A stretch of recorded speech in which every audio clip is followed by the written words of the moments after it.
Night Don-O-Mite. So dynamite. This is awesome. This is this, this is that, this is this. Hey, everybody, have a great time.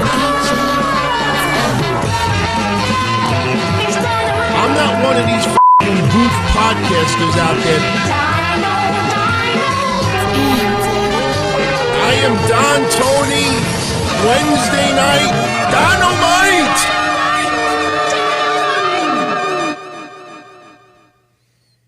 What's up, everybody? It is Wednesday night, December 16th, 2020. I am back once again. This is Wednesday Night Don-O-Mite. And, well, as Puffy89 has already posted our super chat, thank you so much, my friend. The snowed-in edition. Yeah. Anybody that's on my Twitter, at DonTonyD, saw about 2 or 3 hours ago, me like an idiot, I opened my front window, I lifted the screen, I took my brand new iPhone 12 or whatever it is, and I said, yeah, let me shoot a minute or two of video, you know, to show everyone how bad the weather is. And the next thing, and you saw it, a burst of wind, because we got nor'eastern? Burst of wind and snow goes in the camera in my face. Oh, it was horrible. I've had 3 times that I am aware of that the internet has gone out between 8 o'clock and the start of this show. So I have my cell phone as a hotspot in the background just in case connection goes down. But I will tell you, I know I promised it many times in the past, but this, without a doubt, is going to probably be the quickest Wednesday Night Don-O-Mite that I've ever done, because I don't know how much this is going to stay up. You know, when we get bad rains where I live, the internet goes down quite a bit. We're supposed to get 20 to like 26 inches of snow. As of right now, there's only about maybe 4 or 5. But it's going to be absolutely horrendous. Then you add the wind, and then you add all the other factors in it. Not a good night. Not a good night. I don't know. Did it feel like a good night for Wednesday Night Wrestling? I'm not so sure. There were parts of it I really, really liked. But there were parts of it that, I don't know, man. I mean, I am the first person that told everybody that I love a little nostalgia. Mike Tyson in the boxing ring, once again, I thought was phenomenal. Seeing Sting back on television, I thought it was pretty damn cool. But I got to be honest with you. 2 weeks post Sting back, and I did not like what I saw tonight. Kenny Omega, Impact Wrestling. Look, I promise you this episode is not going to be a complaint fest. If I don't like things that much, then I don't pay attention to it. I won't follow it. But I tell you, Impact Wrestling, with all due respect, there's a reason why they only get 150,000 viewers on cable TV every week. Yes, Access TV is not a really popular channel, and maybe some of you out there can't even get the damn thing. But even online, they don't break records as far as their numbers go. So Justin Roberts today, cute, you know, with the introduction for Kenny Omega, bringing up that Kenny Omega's appearance last week on Impact Wrestling resulted in a 33% increase in the ratings, and that was true. But talk about the rose. What's the saying? Talk about the bloom off the rose. Kenny Omega was on Impact again yesterday. Now remember, before Kenny Omega appeared last week on Impact, I think the week before they did 165 or 167,000 viewers. Last week they had like a 45. No, actually last week they jumped up to 221,000. So look, you look at a couple of years ago compared to now, that's for a global company like Impact Wrestling, who still has global commitments, 221,000 is a joke. But obviously with COVID and with them still not back to even 50%, 221, I take it. 200, I'll take it. But you do this whole storyline of an invasion angle, and Kenny Omega returns to Impact yesterday. Well, guess what? The rating went down to 177,000 viewers. So most of the, pun intended, impact that Kenny Omega caused last week went right back down. And I'll tell you why. I'm not feeling this storyline anymore. Don't get me wrong. When Impact Wrestling announced this, I thought that was pretty cool to see members of the Bullet Club, and they even referenced the Bullet Club yesterday, to see them reuniting at Hard to Kill. It's going to be the Good Brothers, Gallows and Anderson, and Kenny Omega versus Rich Swann and the Motor City Machine Guns. That actually, I'm looking forward to that match. But talk about a horrible, I mean, look, I'm not going to go on this, real ripping of Impact Wrestling, but I think we got to keep in perspective. This is not Memphis and Vince McMahon and WWF from 1993. This is not NWA invading WWF in mid-90s or whatever it was, late 90s. This is not, NWO. Well, I wouldn't even dare put it in that sense. This is not an invasion. This is just Don Callis, Kenny Omega are like this. Tony Khan, give him credit. He is the big promotion right now out of everybody except for WWE. And anybody that he links up with, whether it's NWA, whether it's MLW, whether it's Impact Wrestling, whether it's AAA or anything else, AEW's up here. They're all over here. So give credit to Tony Khan for willing to do a little bit. But let me explain why this is turning into Shangada shit already. Impact Wrestling. And if you notice, I don't have any notes in front of me. This is just an opening little diatribe. But I forgot. I got to keep my notes for the timestamps, so we keep everything organized. By the way, thank you everybody for the kind words as far as the timestamps. I can't wait till 2021 starts. Mish and I are working so freaking hard right now to tweak little things here, add things. There's going to be some big announcements in the next couple of weeks. By the way, for anybody who accesses DonTony.com or wrestling-news.com, it's not going to be updated for a day or two because I switched my servers today. And Host Papa, I think it's called Host Papa. Host Papa is my server company. They're migrating everything to like a real high-speed drive so we could start posting videos there and everything. So they told me, look, next day or two, things won't be down. So if you want to download tonight's episode, you could get it straight on, the Libsyn. You could get it. I'll post a link even on YouTube if you'd like as well. So I'll make sure everybody has access to it. So anyway, I'm getting this thing. I'm getting this thing in a second. Let's just get Impact out of the way. Let's just get Impact out of the way immediately. The problem I have with Impact Wrestling is a couple of things I have a problem with. You look at Impact Wrestling's press releases. You look at them pushing something like this, okay?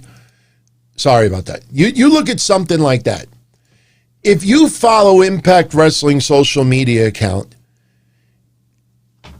if tweets could have orgasms, there'd be jizz all over the place. You ever see that little GIF file of the cartoon character that's in front of the keyboard? Actually, it's just a still photo.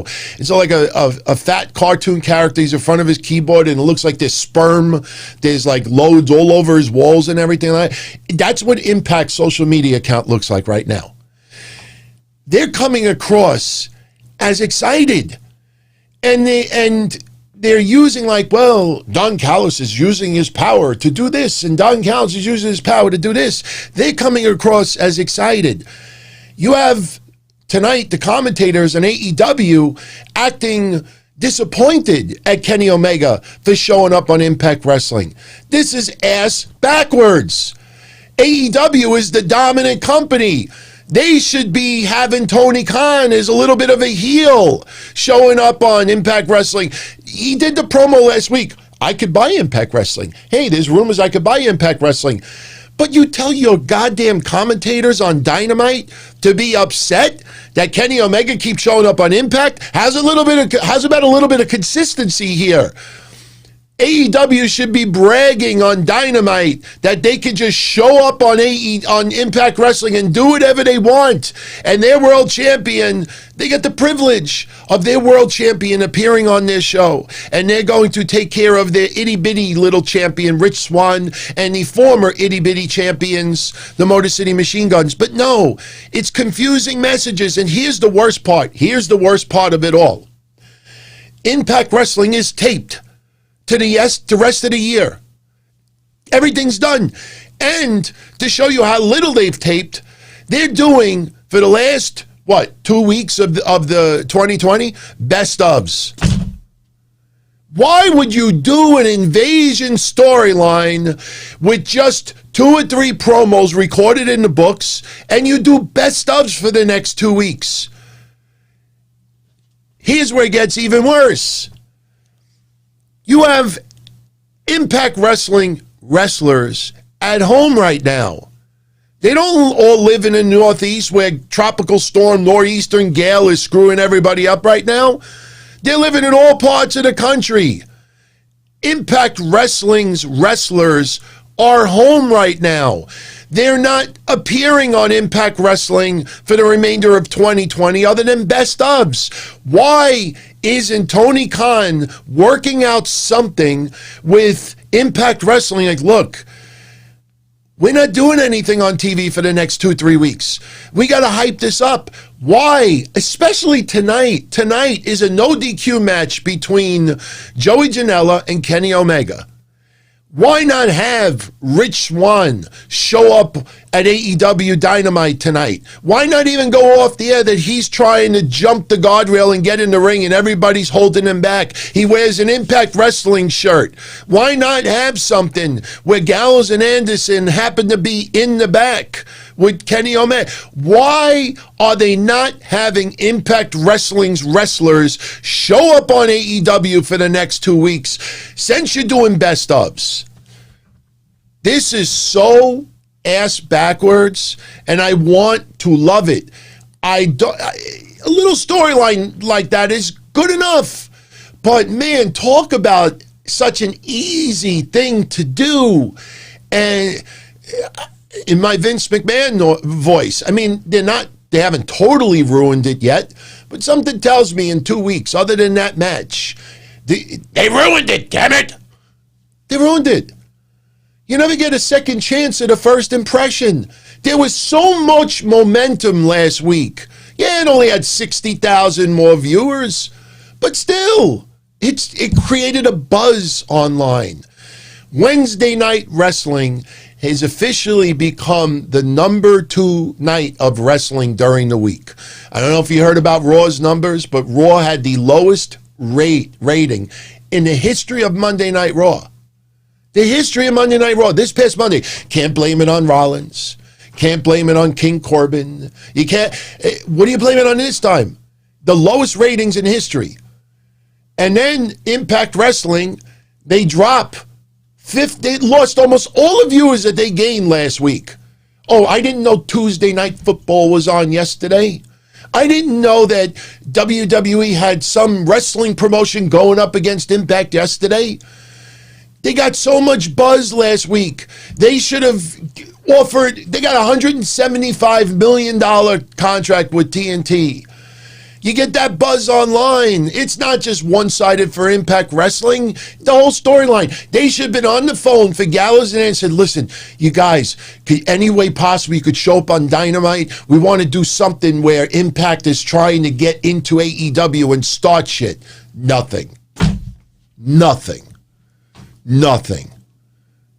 Why? I mean, but January they're going to do it. If they're going to go full-blown in January, they should not have started this right before Christmas, because you already lost all your viewers that you gained last week. Next week and the week after, there's no storyline consistency. And Sting. Got to put the bookmark for this. I love that Sting is back on TV. I don't care if he's a mentor. I don't care if he's a general manager. I don't care if he's an authority figure. I don't care if he manages Cody. By the way, absolutely, we got to bring this up. Congratulations to Cody and Brandi. They are expecting. Brandi is pregnant. I know if you want to just look at this as a wrestling fan and matches go, at least, there's a consolation for those that didn't like it. You don't have to worry about Jade Cargill versus Brandi for probably a year. So you don't have to worry about that anymore. So for people out there that were like, oh my God, they're going to do this match, I got news for you. I think some people are going to be pleasantly surprised about Jade Cargill. Is she this amazing diamond in the rough that just people pass? No, she is very new to pro wrestling. WWE had the opportunity to get her. They passed up on it. WWE's had the opportunity to get a bunch of people they passed up on. Look, you could say that about WWE towards Wardlow and others. Okay, that's fine. But there's also a lot of people that WWE did not pass up that other promotions did. But Jade Cargill, I think people are going to be, once they really, let her loose, I think people are going to be a little bit surprised that she can actually work a little bit. And she's a big ass motherfucker. I think she played basketball. I mean, she's a big woman. I just got to see, who do they put her up against? I mean, she towers people.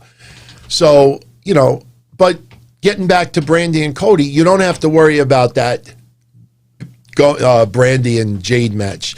But you know what? Congratulations to both of them. Brandi doesn't look like she's carrying yet, so this must have been very, very recent news.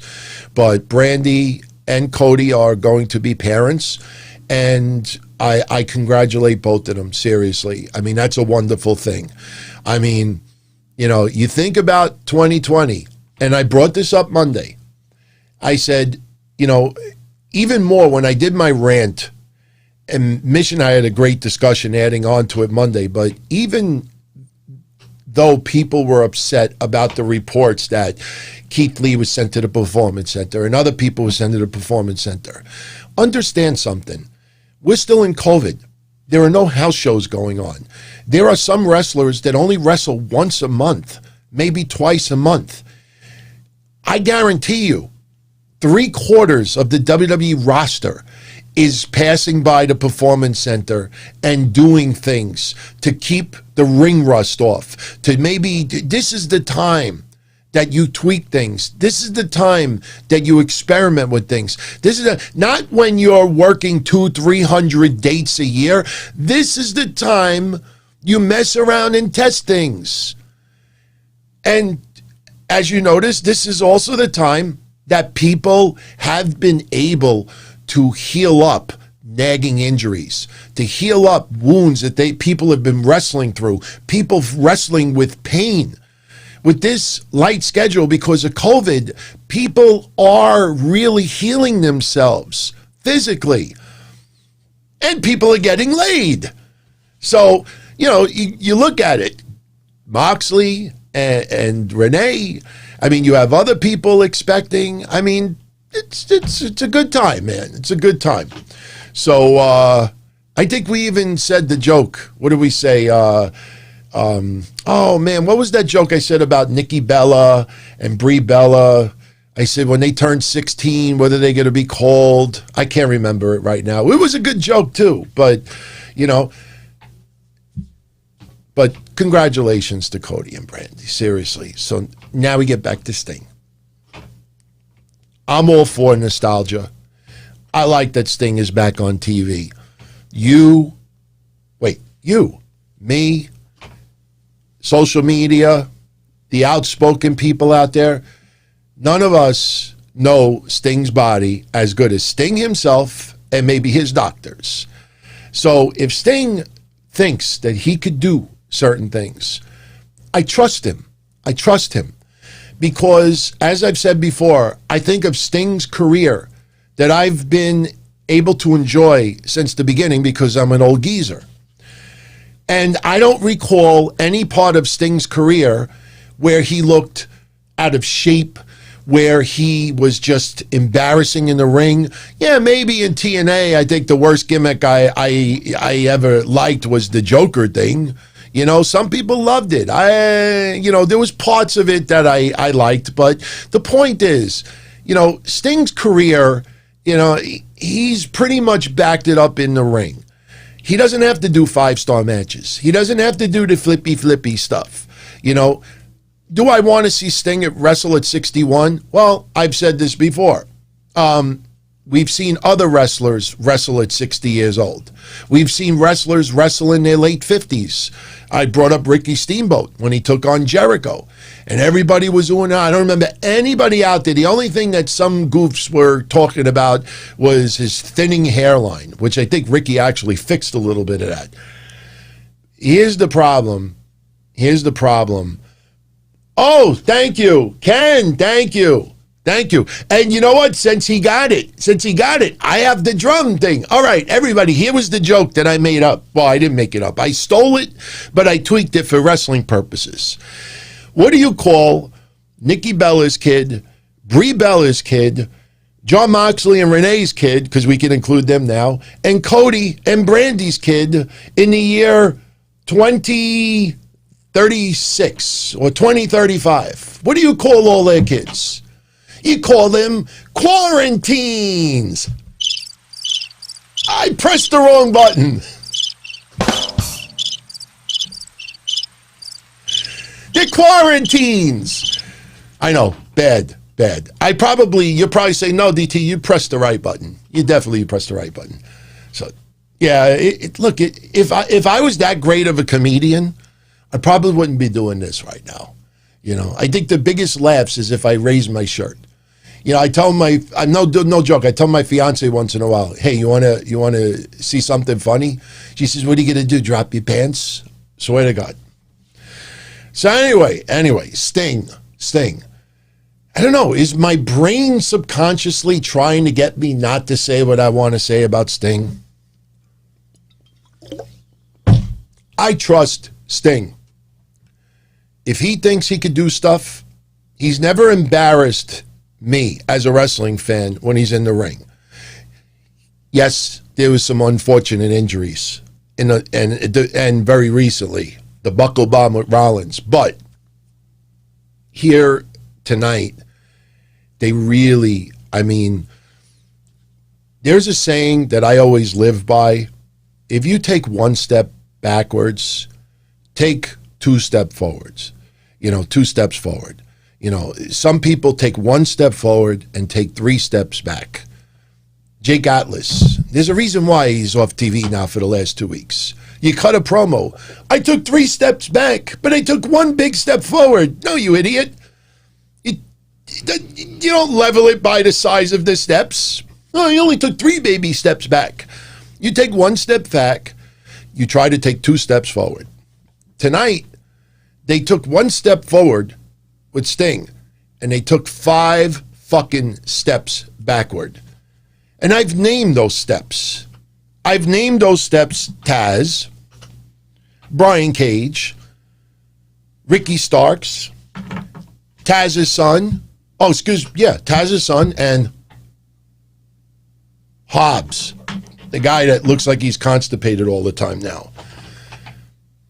How do you have, seriously, nostalgia or not, how do you have Will Hobbs, Ricky Starks, Brian Cage, Taz, and Taz's son come out, tough guys, where they're always looking to beat people down, and they're like this, Brian Cage, come on, man. This is the size of his finger. And then the lights go out. The music hits. Snow is coming down from the rafters. Sting comes out with the plastic bat. And they're like, and they walk away. They walk away. They were paralyzed by a 61-year-old man and a plastic baseball bat. Seriously, man? Come on. I like Sting back. But what does that say about Hobbs, Cage, Starks, Taz, and Son? They look like goofs. They look like goofs. Sting didn't even run after them with the bat. What did he do? He took the bat and went like this.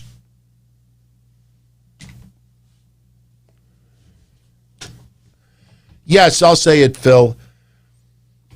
AEW turned Team Taz tonight into pussies.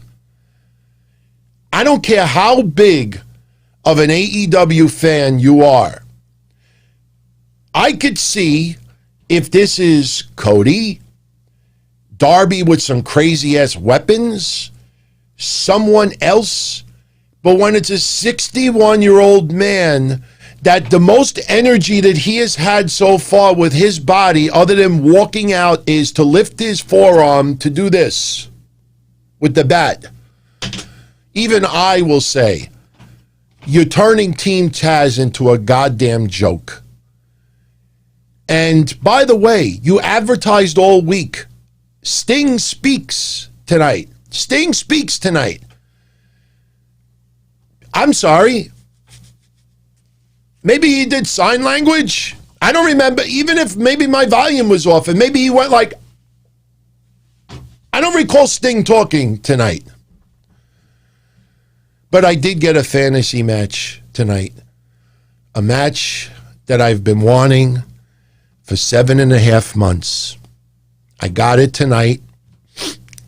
I almost wanted to cry. I got to see it. Now, don't get me wrong.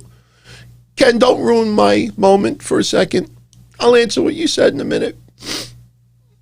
Back in May, some of you may remember, Karrion Kross was making his in-ring debut for NXT. It was in May. And there was only one match that I wanted to see Karrion Kross have. Like grains going down the hourglass. Every victim would be a grain. And then when the hourglass goes to zero, Karrion Kross is the champion. Does anybody remember who that first grain on that hour clock? I was so pumped up for it. Remember, I was asking people to give me ideas for an hourglass to put in the background. Anybody remember? Back in May, I posted this tweet. Like sands through an hourglass, so will be those who dare to cross. Here's hoping that the first grain tonight is that's his current name, Denzel Dejournette. You remember the salad dressing? I wanted Karrion Kross to destroy Denzel Dejournette. No, it's not a black and a white thing. I don't know. I never liked the name Denzel Dejournette. It sounds like something you order in a restaurant. Let me get the steak and give me a side salad with a little bit of that Denzel Dejournette dressing. Tonight, I got that match. Yes, I thought it would be Karrion Kross's first match. I didn't think it would be his first match of his return. And yes, Denzel is now known by Desmond Troy. I got that match tonight. I'm very happy. Yes, Karrion Kross destroyed Denzel Dejournette tonight. I'm joking. I have nothing against Desmond Troy. He's actually very talented. And speaking of talented, I hope some of you out there, and I'm only pulling up because I wrote a couple of tidbits of some promotions he's been in. There's two that stand out to me more than anything else. Tommaso Ciampa tonight took on Tyler Rust.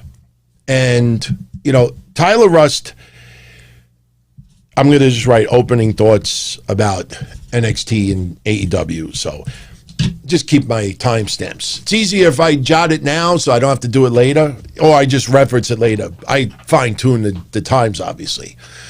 Tyler Rust, you may have known him as Ryan Taylor. He's 33 years old.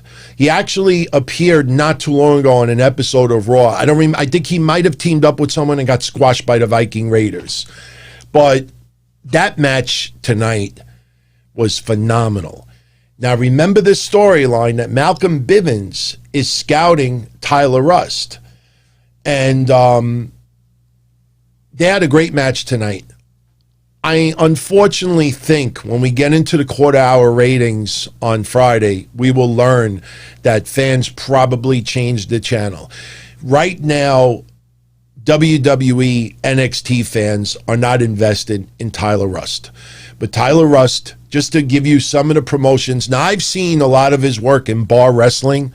So if you want to see some of his work, go on YouTube and just search a lot of his matches in bar wrestling. You'll realize, I mean, if you're not convinced tonight after what he did with Tommaso Ciampa that this guy actually is pretty damn good, he just needs to get a little bit of a personality in NXT, and I think this guy actually will leapfrog some people. But he's been in bar wrestling. He's been in CZW. He's been seen a couple of times on Impact Wrestling, New Japan, very recently in New Japan. In fact, I'm trying to remember somebody out there knows. Was it Rocky Romero?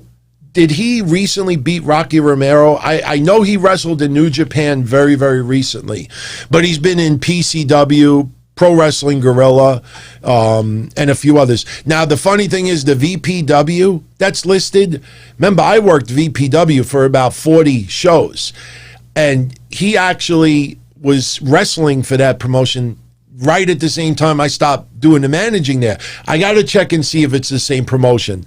I wonder if it is, because he also was working CZW, and CZW is Northeast too.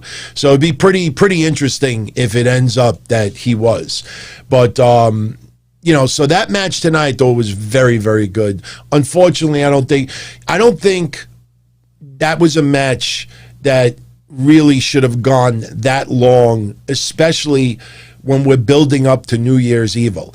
It feels like we're going to get a return match between Ciampa and Thatcher at New Year's Evil. By the way, they did announce 2 matches tonight. One was the result of the match between Pete Dunne and Kyle O'Reilly.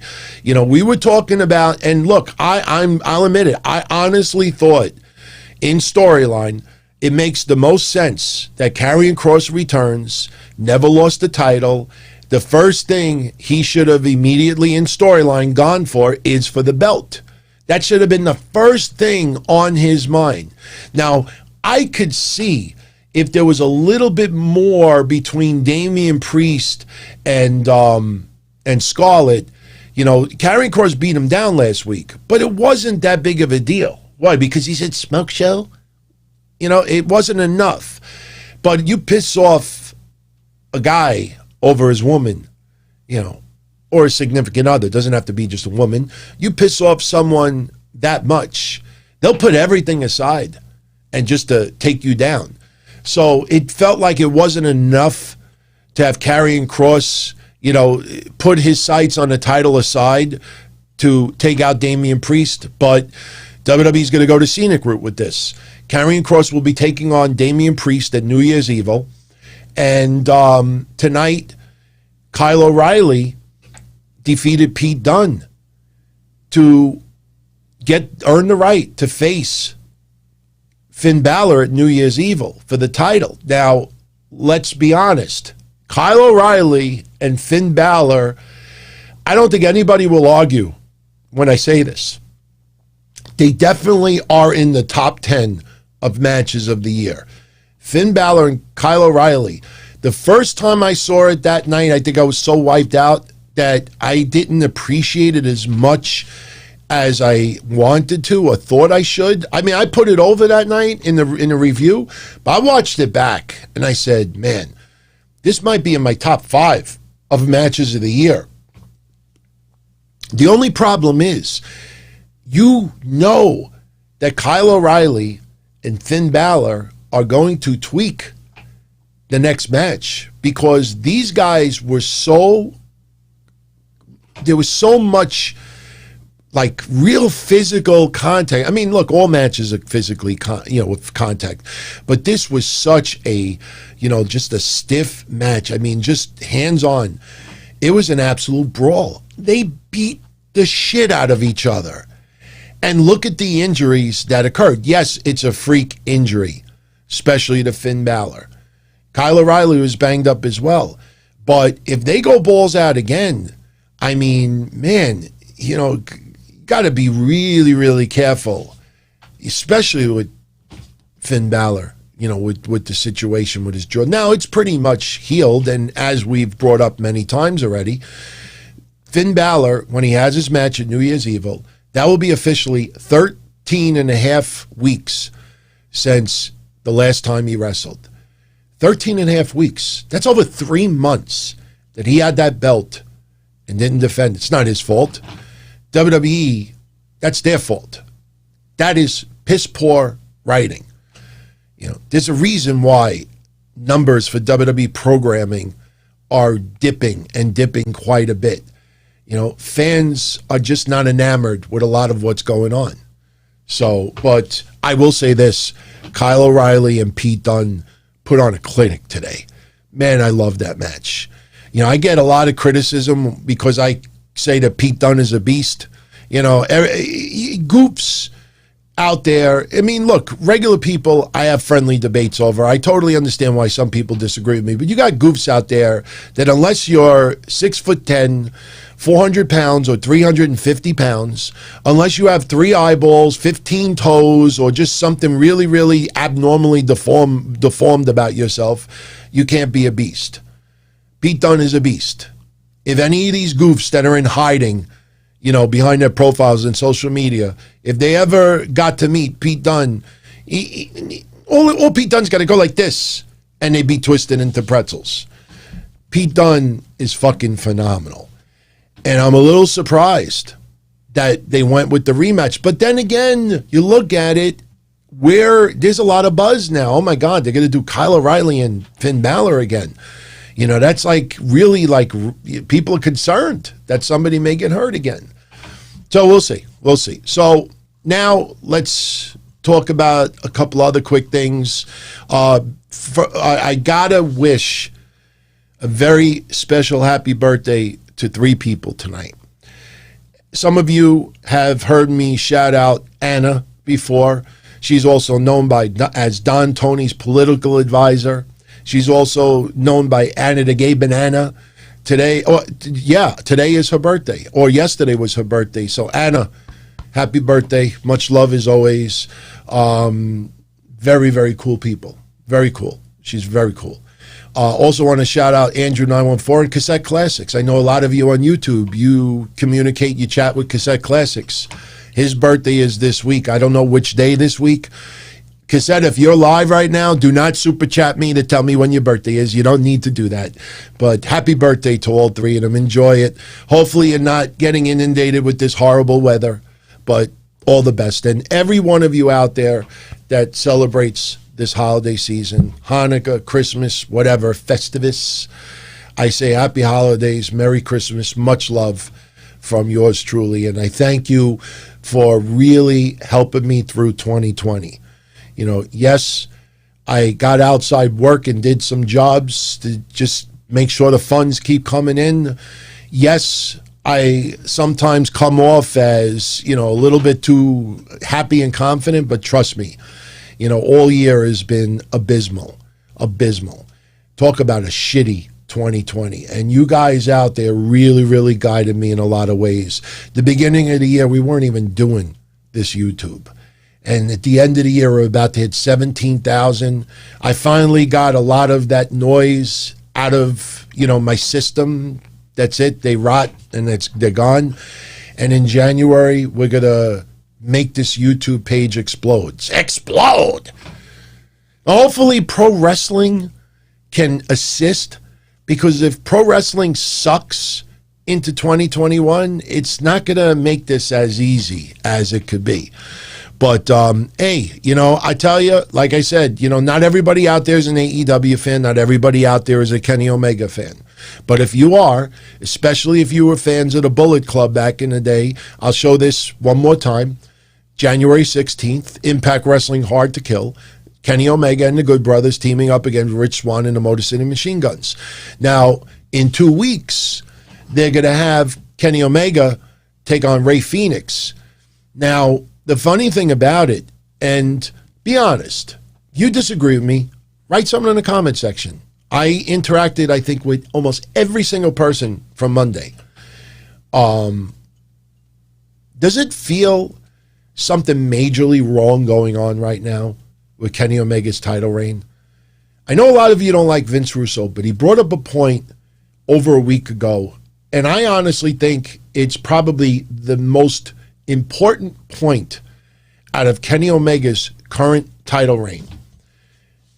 Before I say what Vince Russo said, let me say this. Does it just feel like they have no feud for Kenny Omega? Because he fought Joey Janela tonight, and I'm a Joey Janela fan. A lot of you out there are as well. But this did not feel like an important match. You could add all the stipulations. If Joey Janela wins, he gets a future title shot. It's a no DQ match. Anything goes. It just did not feel important. You could have put it if Joey Janela, he's got to strip if he loses. Yeah, all the fans get free shirts if he loses. No matter what stipulation put to it, did not feel very important. And then you don't have Impact Wrestling wrestlers show up either. And then randomly, for some reason, Pac is cutting a promo on Kenny Omega. Remember Rey Fenix? Because of his, I don't want to say reckless, but his high risk, high flying ability. Sometimes injuries happen. Shit happens. And I'm defending him. But Rey Fenix was out of that tournament. And if I remember correctly, didn't Pentagon take his place? Didn't they even tease a little dissension between Pentagon and Rey? Now all of a sudden, no, this man never got his shot. So in 2 weeks, I got it approved from Tony Khan. I don't even know what accent I'm doing. But did Pat get the memo that Rey Fenix, Pentagon, and himself are looked at as baby faces right now? Did not feel like a babyface promo. And I know Pac is not your typical babyface, but man, okay, in 2 weeks, Rey Fenix and Kenny Omega will tear that shit up. Without a doubt, they will tear it up. But it just feels like Kenny Omega's title reign is all over the place. And now I get to Vince Russo's remark that honestly, I'd love for you out there that despise Vince Russo to, in the comment section, yes, I'm trying to get people to be interactive in this and that. The more interactive you are here, the more it helps us get a little exposure. But I'm being serious. I don't manipulate it, but I really mean this. For the people that despise Vince Russo this month, defend this. Defend the fact that Jon Moxley has been this unhinged maniac in AEW, where he enters from the side, he does what he wants, he causes chaos, he cut all those promos about this, and that. He loses the title, and they tried to play it off that it was a screw job, and Moxley goes home. Now, it's not his fault. This is AEW's writing. Defend Moxley not appearing the last 2 weeks. The first person that we should have seen on AEW television last week or the week before, right after, the week after he lost the title, especially when they tried to put over the screw job thing, the first person that we should have saw was Moxley. And even if you want to do something WWE-esque where he's got a chair in the ring and he's not leaving the goddamn ring until Kenny Omega goes out there and he gets a rematch and this, that guy, there should have been 5 vignettes throughout the night of him causing chaos in the back, just beating the shit out of people, causing destruction, this and that. but he's home. No, it's not a freeze frame. Defend that. Defend that. In 2 weeks, AEW fucked up Moxley's character. This unhinged... Why'd he go home? They should have taken him out on a stretcher if that was the case. He should have punched Tony Khan in the face or something so outrageous that he is suspended for 30 days. But no, he just decides, no, I'm going to stay home. I know his wife is pregnant before anybody brings that up. I'm talking storyline here. It makes... I'm surprised that people thought that the screen froze, because me, I always fear, that I have a little bit of, because I get older, like if you look very closely at my hands, you'll actually see that they shake a little bit. I think it happens to all of us as we get older. So I always feel like, I can't stay completely still. But be honest. In 2 weeks, they fucked up Moxley. I know a lot of wrestling fans don't think that deep. They just want a fun show, and that's it. Turn the TV off, go to bed, they're happy. But you got to look at this in the bigger picture. There's a lot of instances like this. Tonight, did I hear this correct, Excalibur? And notice I have no notes. This is how many things that stuck in my head like glue tonight. Excalibur, tonight, did he say that Big Swall is the number one contender? What happened to all this shit with Abaddon and Hikaru Shida the last month? And after all of this, I understand, when Britt Baker said, look, if you really want more women's wrestling, you can't change the channel and this and that. So the number one woman in AEW, that is Hikaru Shida, and she's not number one because she's champion. She's number one because of her ability as well. And for the last month or so, the best you have for the week before Christmas is Hikaru Shida's in action next week. They fucking up Hikaru Shida. They fucked up Team Taz. And yes, a lot of this is repairable. But do you see how many people we're talking about here? Look at all the big men in AEW. They have a very difficult time having big men pushed like big men, unless it's in the back and Lance Archer is putting people through the ceiling. But in the ring, why would Lance Archer and Pac have a little bit of a disagreement today? Because I want to beat him up first. I want to beat him up first. That happens in the hood. No, motherfucker. Let me slit his throat. No. I'm going to fucking be the one to cut his finger off. No. I'm going to be the one to fucking hit him with a baseball bat. Fucking wrestling ring. Matt Hardy tonight. You see a little bit of the shift. Future heel turn. Now, Private Party have been talking for months that Matt Hardy is their inspiration. They love the Hardys. Remember the dedication vignettes about Matt Hardy and the Hardys and everything they said? So if Matt Hardy told him to lick that sweat off the floor, because they're in the ring with Matt Hardy and they look up to him that much, yes, sir. Yes, sir. Because Matt Hardy wants to get the pin tonight, and Matt Hardy is ecstatic that his team got a win. You got these two goofs. Look at, and I am a big fan of Private Party. If you're new to the show, do not take this out of context. But tonight, they have their arms raised and they're looking at Matt Hardy like, why is he so energetic? Do people forget when they took on the Young Bucks way back when? They hit one move in synchronicity, in sync, whatever. And you thought that if they would have died in the ring, and I'm sorry that sounds morbid, they would have been ecstatic. If I died right now, my fantasy's been filled. There's nothing that could beat tonight. If I died tomorrow, it's okay. I had such a great night tonight.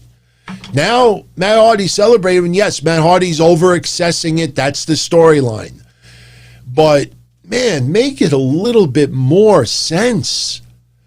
I mean, Matt Hardy should have been instructing them throughout. And now, look, I'm not telling Matt Hardy what to do, obviously, but this should have been more of a storyline where he keeps taking the advantages. You know, how many times you see someone who doesn't really wrestle? Let's say, this is a bad example, but Michael Cole. Didn't they do stuff with him and Jack Swagger, that Jack Swagger was beating up people, and then Michael Cole would tag himself in just to throw a kick or something and then tag right out? That's what people do with stuff like that. So Matt Hardy should have been, whenever somebody was down, he tags himself in, does something quick, and then tags himself out, lets them all do the work, and you build that, not just because they're celebrating and because he got the pin. Trust me when I tell you, I brought this up last week, and I am a big AEW fan. Everybody knows that. But last week, we pointed out that every match, every single one, after the match was over, there was some type of confrontation or post-match attack or attempted attack. There was a clusterfuck after every match tonight. I think there might have been one match tonight that we did not get that. But you see all of these little things. And because a lot of this is repairable, you're willing to put it aside. You know, it's growing pains of this and that. But, you know, we're not just talking about 19 and 20-year-olds. We're talking about wrestlers who have been in the ring for 10, 20 years. And, man, like I said, at the end of the night tonight, I'm like, how do you take Team Taz seriously? Darby Allin, you know, I like that he had the little grin at Sting, but at the very end, to try to come off as intense, did you see this towards the end? I thought he took melatonin.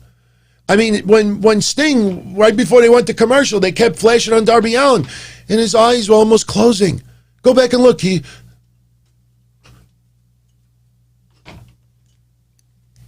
were a lot of little things that annoyed me tonight. Maybe I didn't have that much material, but even if we were doing a 5-hour show, I still would have said what I said tonight. Now, we got a little dilemma for next week. I want your opinion. I will take your advice. Now, for those that are on the archive that are not live right now, I'm sorry. That's why sometimes you should tune in live, because you could actually help influence the show even more. We got a little dilemma about next Wednesday's Wednesday Night Don-O-Mite. I always do these shows Wednesday night, 10:05 p.m., right after NXT and AEW are on TV. Next week, NXT airs in its normal time slot, 8 o'clock p.m. on USA. AEW does not air next week until 10 o'clock at minimum.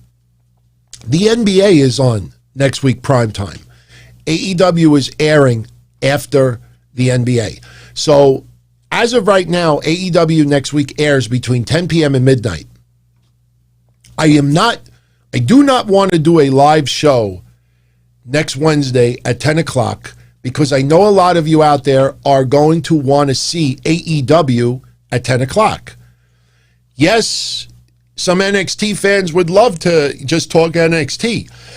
But it's not fair to everyone else out there to choose, do I check out this live and miss AEW, or do I watch AEW live? So here's my thinking for all of you out there. Next Thursday is the 23rd of December. Next Thursday is the 24th of the... Yeah, no, sorry. Next Thursday is Christmas Eve. So here's my thinking. Should I do Wednesday Night Don-O-Mite? I could do this 3 ways. I narrowed it down to 3. Either I could do an afternoon show that Thursday because I am going home from the office at 12 noon. Christmas Eve, I always close early. Now, I'm not going to do it late at night because obviously I'm going to spend it with family. So here's the 3 choices for all of you out there. Next week, I can either A or 1, I could do Wednesday Night Don-O-Mite Thursday afternoon, where we'll cover AEW and NXT from the night before. If the afternoon is not good, we can do the nighttime. Wrestling Soup is on the air until 9 p.m. So I could do it Thursday night at 9 o'clock and do the show live for everybody out there. I could also do a pre-recorded episode. So those are the choices. I could either do a pre-recorded episode and just put it online Thursday evening for everybody to enjoy. Or if you want to interact with me, I could do it Thursday afternoon, let's say 3 p.m. Eastern, or I could do it Thursday night around 9 p.m. Eastern. So that's up to all of you. So either pre-recorded, Thursday afternoon, 3 p.m., because remember, it's Christmas Eve. I know a lot of you out there are going to be getting stuff together, spend with family, so I don't expect a lot of you to be around like 9 o'clock on a Thursday night. So, yeah, I could take the night off, but I'm probably going to take off Christmas Day, which is the Don Tony show. So I would like to do, unless we did a Saturday show. Maybe we do a Saturday show and we cover. So I'm putting it out there. You all live. I'm looking at your feedback right now, and quite a few of you saying pre-recorded. So that kind of works for me. But in the comment section, for anybody that's not live, post what you would prefer too. And, pretty much majority rules. I have a feeling it's either going to be pre-recorded Thursday. Then that means I could do it anytime I can Thursday. Or I'll do it Thursday afternoon.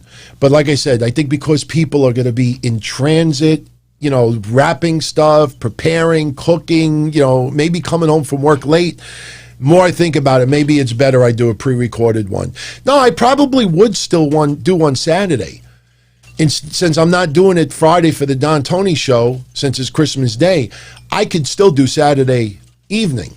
And we don't have to wait until the wee hours in the morning or late at night. We could do Saturday night at like 7 p.m.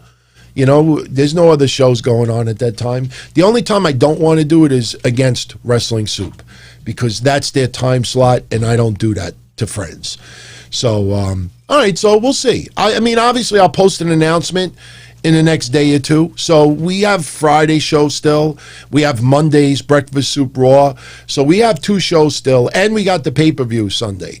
So I have plenty of shows coming up where I can let you know multiple times. Look, just a reminder, blah, blah, blah, blah, blah. And there's a reminder, once again, Friday SmackDown is on FS1. It is not on Fox because of sports as well. So, by the way, shout out to everybody. Whether it's live, archive, I thank you. And if you're enjoying this episode, and if you're on Patreon, you know what I'm going to say already. But a lot of you out there send me feedback, ideas, criticism, suggestions, and I appreciate it all. And I had someone who has a very big podcast on YouTube. I don't want to say who he is, but friend of the family. And he said to me, he goes, DT, you ask people to give you a thumbs up or hit the like button, say it a little bit differently and explain to them that the more people that give it a thumbs up, every time you do that, that's a recommendation. You're telling YouTube that you recommend this show. Whether you liked it or disliked, you still interacted with it. So this person said to me that when I ask all of you, if you're enjoying the show, give it a thumbs up or hit that like button, it's because when you do that, you're helping me by telling YouTube, hey, I recommend this show, I gave it a thumbs up, and the more recommendations, the more likely I pop up on other people's feeds. And I can only imagine what it must feel like when I pop up on the haters stuff. What is this on my feed for? So if you like the show, I appreciate it very much. So let's do a couple of shout outs and then let's get into these reviews, because we already did an hour. Time flies. So I'd like to be done in the next 30 minutes, and I will. Shout out to Puffy89 once again, my friend. Thank you for the support. Ken terminated by DQ. How is it more believable When Rob Van Dam, Bill Alfonso, and Sabu walked away when Taz came to the ring. Because Taz at that time was in his 30s. He was the human suplex machine. That guy was a badass motherfucker. The whole storyline, he was choking out MMA guys and other people. I mean, Taz was the human suplex machine. Like I said before, if Sting was running after them with the baseball bat, or he could do the best of both worlds. He could run after him with the bat and go, ow, But no, he comes out and he walks slower than a turtle. Seriously, if he had a running race with a turtle, I think Myrtle the Turtle would win. He comes out, there's no energy spent. Seriously, if he wears one of those Fitbits, and right before he comes down, he looks at the Fitbit and it says, you have burned 1,210 calories. When the segment is over and it goes in the back, it says, you have burned 1,210 calories. The guy doesn't move. I could see it. Maybe he's got to come out with a machine gun. Seriously, he's a 61-year-old guy with a plastic bat. Think of what Cody said. We'll never have a general manager. We wouldn't insult the fans' intelligence like that. So you mean to tell me that Sting's bat, that shoot interviews and funny shows and Q&As and all this stuff where everybody made fun of the plastic bat, that we're all supposed to forget, no, that was plastic. This is real. This is real. I mean, at least... Remember the Naked Gun, Leslie Nielsen? And I'm only thinking this because I saw the movie again for the 98th time the other day. But you remember that part where he actually accidentally took out the weapon? And when he was he the umpire? He wasn't Enrico Palazzo. I think he was the umpire. Remember he took out the gun and everything. Whoa. He's safe. He's safe. Yeah, that's what it was. He was the umpire. 3. Remember the Angels? They played the baseball game. He was safe. He was out. He was safe. He was out. He takes out the gun. No, he's safe. He's safe. Maybe that's what Sting's got to do. He's got to come out with a black Uzi. So this way, Team Taz, they're like, oh, yeah, we're going to shove that plastic bat up your ass, motherfucker. And then he whips out, I don't know. He whips out a different weapon. And then Team Taz, oh, okay. Do what you want. Do what you want. Leave. I mean, think about that. But it's Sting, so our intelligence can be insulted. Yeah, that's okay. That's all right. And when you fuck up the credibility of Team Taz, seriously, I mean, what's next? Team Taz is going to beat up 5-on-1 in the ring, and because snow comes down, they're going to all freeze like a bad horror film. They're going to be beating people down.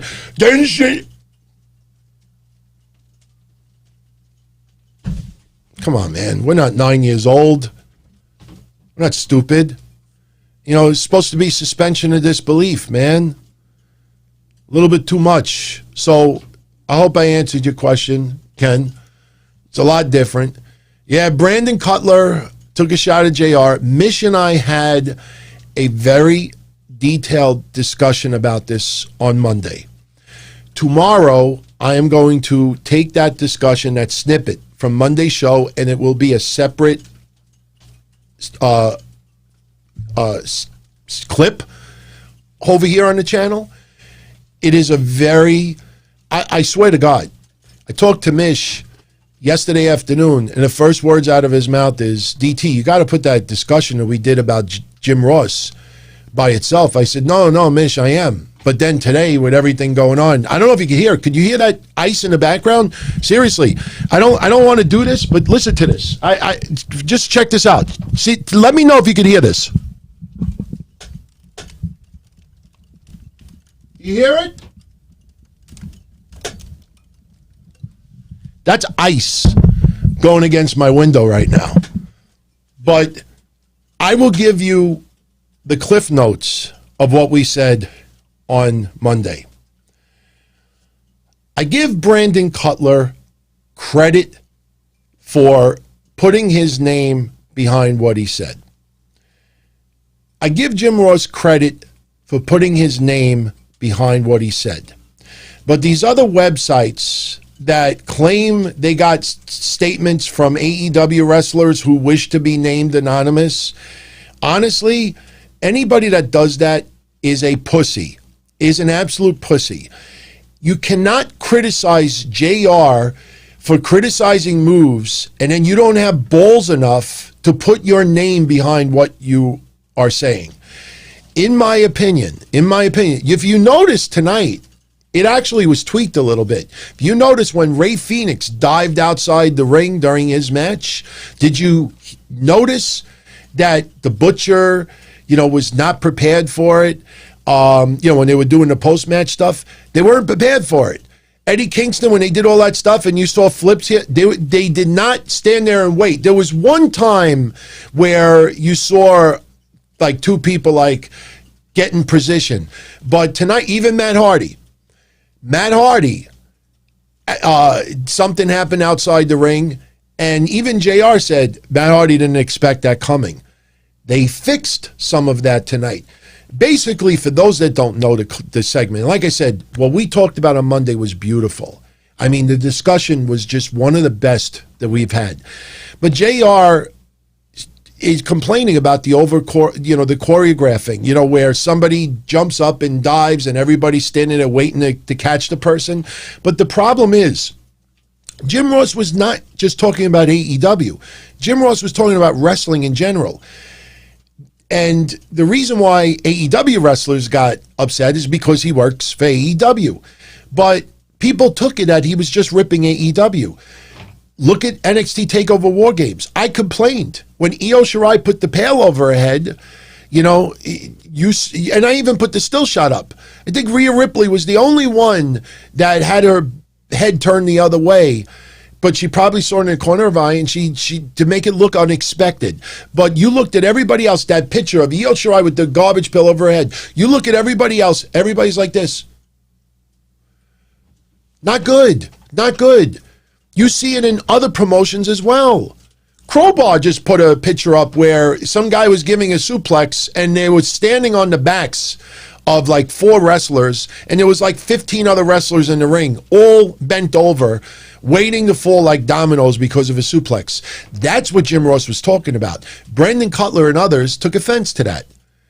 And I think it was FTR that stepped up and said, that defended Jim Ross. Jim Ross was 1,000% right about it. But the bigger problem is that there's some very young people in wrestling that do not respect the elders. They do not respect people who have paved the way. Whether it's in the ring or on the mic or in management, they do not respect. They don't. And the thing is that even me, an absolute nobody, when I started doing managing stuff in wrestling, and I've brought this up before, in fact, there was an Abdullah the Butcher documentary around 2006. There was a little clip, and they had segments of the backstage of the USA Pro Wrestling locker room, and it was all about Abdullah the Butcher. And if you go back and you watch that, you actually will see me walking up to 3 different, I don't remember who the wrestlers were, but you see me in the back, right on the side, walking up to 3 people. Hey, how's it going, Anthony? Hey, how's it going, Anthony? You actually see me go like this 3 times, because even though I sucked at any little thing that I did do, the one thing that Frank and a lot of other wrestlers, Louis and everybody else, always said to me, goes, look, when you're in the back, you walk up to every person, you introduce yourself, you shake their hand. If they want to say something to you, you might remember that I talked about the Sandman that a lot of people don't like because of his sexist remarks not too long ago. But one of my fondest memories of the Sandman, other than getting Singapore caned by him, was he did a show for Mr. Big's promotion. It was in Spanish Harlem. Mr. Big's still alive. He does his own podcast, and I know some of you tune into it. Ask him if I'm making this up. I was in the back, nervous as hell, getting ready for whatever I was going to do. And I went into the locker room, and there is the Sandman in front of about 15 young guys that were all ticket sellers that had really no experience in wrestling at all. And he is giving all of them little piece of advice. Do this, stress this. If you don't have this, do it. He did that for about 15 minutes, and I was just in awe. This guy took and was just trying to help. He didn't know any of them. And I brought that up on these shows many times over the years. So you gotta, even if you get bad criticism, even if somebody from 20 years ago, 30 years ago has no clue of what they're talking about today, unless it's racist, unless it's sexist, you just like, yes, sir, thank you. And then when they leave the room, fuck's this guy talking about? But, when you have websites that are willing to put up anonymous statements, these people got big balls. And you know what? Even though I give Brandon Cutler, can't get out of my head Jim Cornette calling him Cutlet, but even though I give Brandon Cutler credit to put his name behind what he said, I thought it was karma today that he was taken off of the match because Wardlow could not appear today. Wardlow had a family situation. We don't know anything more of it. Maybe it's just weather. I don't know. But Wardlow could not compete tonight. So instead of it being a 14-man 7-on-7 match, it was this 12-man 6-on-6 match. And because Wardlow could not compete, they had to take one person off of the other side. And Cutlet was filleted off of the show. So even though, like I said, I give him credit for speaking up, but Jim Ross was 100% right. Tomorrow I'll put up that clip. If you go check out Monday's show, I have the timestamps. So just click the timestamp and enjoy. Believe me, it was that good of a discussion. So anyway, let's get into these shows a little bit. Let's fill in the blanks of some of the things that went down tonight. Opening match, Matt Hardy and Private Party beating Hangman Page, John Silver and Alex Reynolds. Little comedy at the beginning. You have the Dark Order with like little straw cowboy hats. It kind of remind you a little bit of the hat that Kurt Angle had that time. You remember the whole thing with Vince and Steve Austin. It was a little comical. They actually were a pretty good cohesive unit. And John Silver, I know the Dark Order is supposed to be a serious group, but he's got a lot of character, and he's a piece of art, man. And I like John Silver. And there was a little bit of comedy in the match. Look, Private Party is still very, very young. But, little by little, they will iron things out. And, as I said earlier, the match ended with Matt Hardy basically tagging himself in. Private Party hit Alex Reynolds with the gin and juice. And before they could go for the pin, Matt Hardy tagged himself in and took the pin. I understand where the storyline is going. I just wish it would have told a little bit more of a storyline during the match. There was one spot that kind of annoyed me. I was going to just not even say it, but I have a feeling people will go back and talk about it. The only thing I didn't like is there was one point where Matt Hardy, it looked like he hit the twist of fate outside the ring on John Silver. I don't care if you get a boo-boo on your knee. I don't care if your leg snaps in two. I don't care if you twisted your pelvis. I don't care if your penis got caught in your zipper. If you do the twist of fate, and the whole idea of that move is to make it look like your head is spiked into the concrete, the minute that move is done, you got to go like this. You go back and you look at it. John Silver, I think his knee hit the apron as he went down, and instead of immediately grabbing his head for getting spiked on the concrete, he grabbed his knee. You boo-boo. You get a boo-boo on my knee. I didn't like it. You got to sell exactly. AJ Blair, exactly. You got to sell the move, not the injury. You could sell both, but that stuck out to me. And me, just as a regular casual fan sitting from home, if I noticed that, a lot of other people noticed that as well. But, fun opening match. Don't complain. Oh, AJ and others, yeah, they noticed it as well. Little things like that, are a big deal. I mean, look, I cut a lot of slack for Private Party. I cut a lot of slack for Top Flight, and I cut slack for the Acclaimed because their experience is very, very minimal so far in their careers.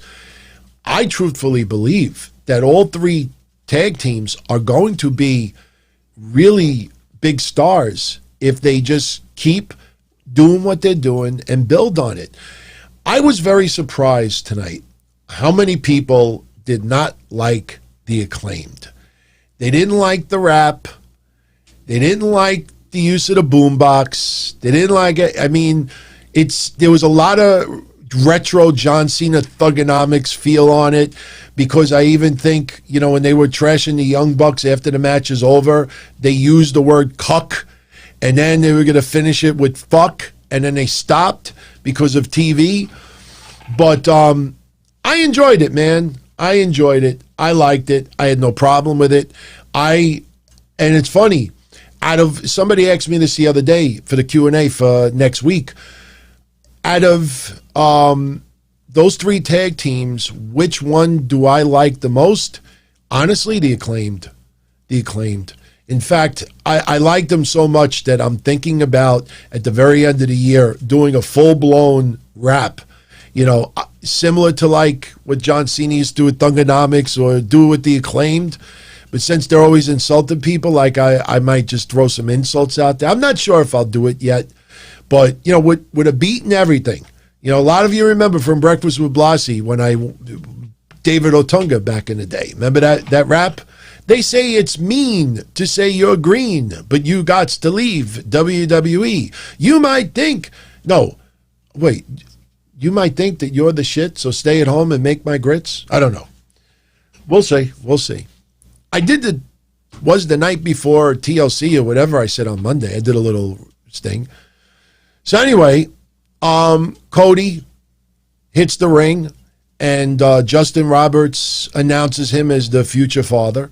So we find out that him and Brandi are expecting. Congratulations to both of them again. Cody defeats, and not Angelico, I always say Angelico, Angelico, with Jack Evans. It was a decent match. It was okay. I didn't like at the very end when Cody hit the cutter. If you look at Angelico, he reminded me of Indy Hartwell. Like, he gets up and he just looks that extra second. And that's why I say you give a little bit more slack now, because they're not wrestling as much as they normally do during the year. So timing is off a little bit. But I agree with you, AJ. I like that they did not bury Angelico. Say what you want about AEW. Sometimes where someone should, pun intended, crush someone, they have a long match. Remember Miro, the first match he had? That match went way too long. Should have ended like this. But sometimes they let someone really show what they can do. The Varsity Blondes last week against FTR, they didn't get that much offense in, but they got enough where you saw why people, really, especially Brian Pillman Jr., why people really are into his shit. But enough where they can showcase, but not old X Division style. We used to complain about the X Division matches. Remember when I even got the chance to say this the other day again? Everybody was the Undertaker in those X Division matches, those Ultimate X matches, because what would happen is you'd hit someone with their finisher, they'd fall on the floor, and because they're so excited, it's like a little kid when midnight hits and they're allowed to run to the Christmas tree to open the gifts. They get hit with somebody's finisher, they land on the ground, and then they realize, oh, me next, and they jump up. Like Undertaker, they all jump up. They get hit with, you could have hit somebody over the head with a baseball bat that their teeth could have flew onto Jacksonville Boulevard. And they'd hit the floor for like 1 second, my turn, and they get up. At least now, these guys, they're letting them do a little bit, and when they do get hit with some people's signature moves, they're out. So Cody beats Angelico. After the match, nothing more I could add to it. Team Taz comes out. They say they're going to put Cody on paternity leave. And then Sting comes out, burned 2 calories on his Fitbit, points the bat, and they leave. And what happened to Sting speaks tonight. Yeah, he spoke. Miro was interviewed. Yeah, this is another segment I don't like. Yeah, that's why I think Cody sometimes needs to shut up. I know he means well, but segments like Miro's tonight, all I keep thinking in my head was Cody. No, we would never have a general manager. We would never have an authority figure because we're not going to insult the fans' intelligence. They know. We're not going to. So we're supposed to believe now that Miro got fined $75,000, $25,000 for each person. But you forget not too long ago, the Young Bucks was super kicking people's mothers, sick grandmothers, pets with Brovid, and nothing happened. He got fined $75,000. Now, if you really wanted to entertain me, AEW tonight, you really want to be a scumbag and be funny, you shouldn't have said $75,000. What anybody could, you know what? I gotta get a, yeah. Let's do this. Let's not. Yeah. I could do it. Let me see. Does this computer have a calculator? Let's take $75,000.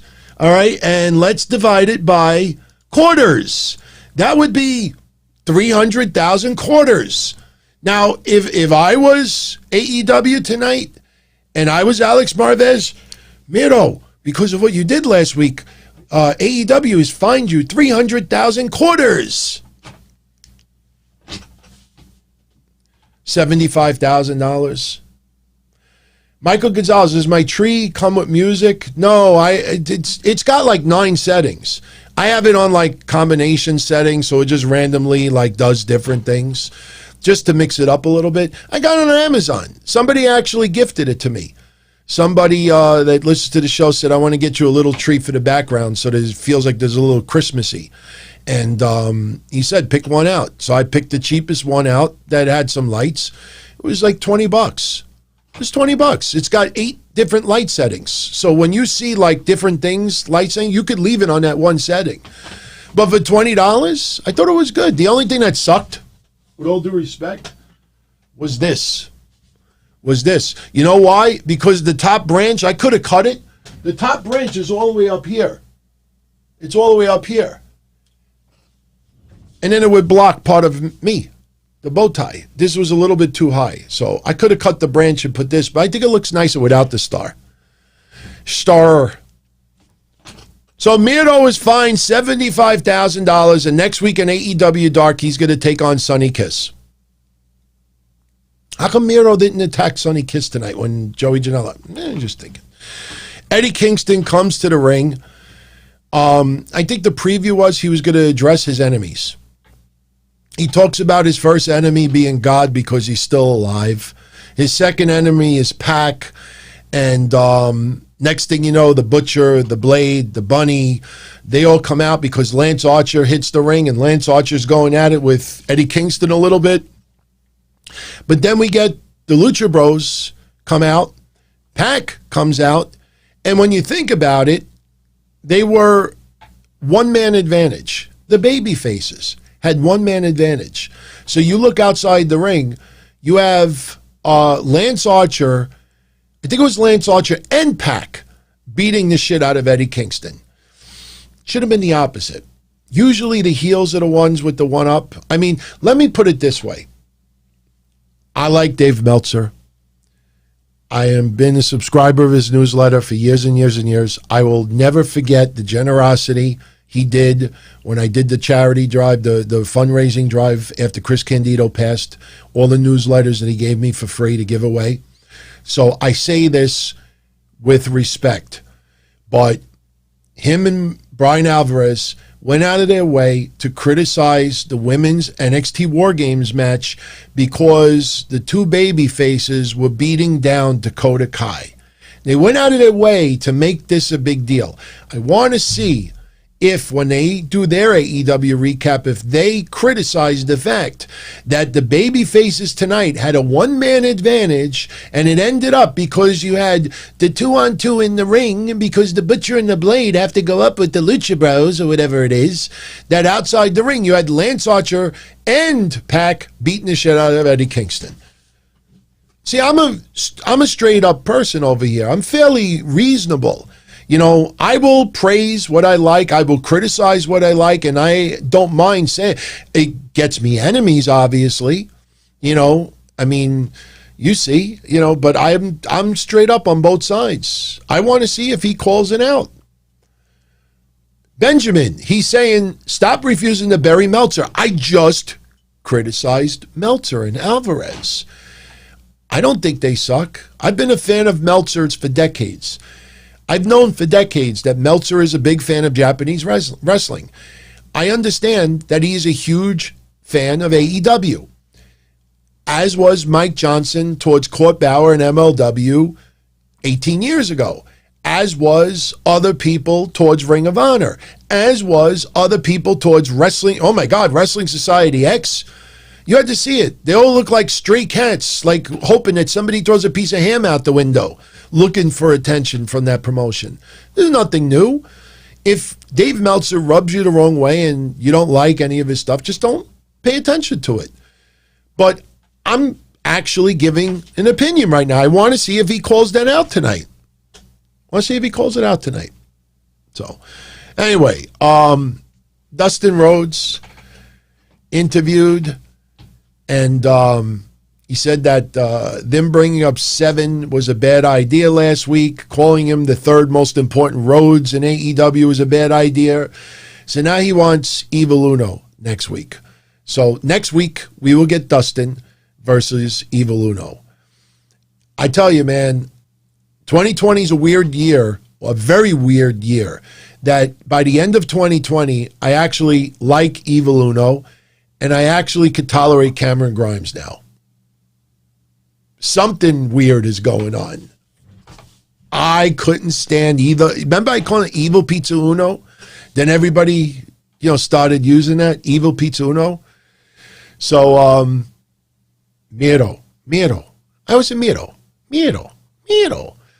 I think that's like a Spanish term also. Isn't it like miedo? I don't know. By the way, did you see Indy today? She's a woman of very few words. I think she was able to put together 3 or 4 words today. Inner Circle defeats the makeshift tag team of Best Friends, Top Flight, and the Varsity Blondes.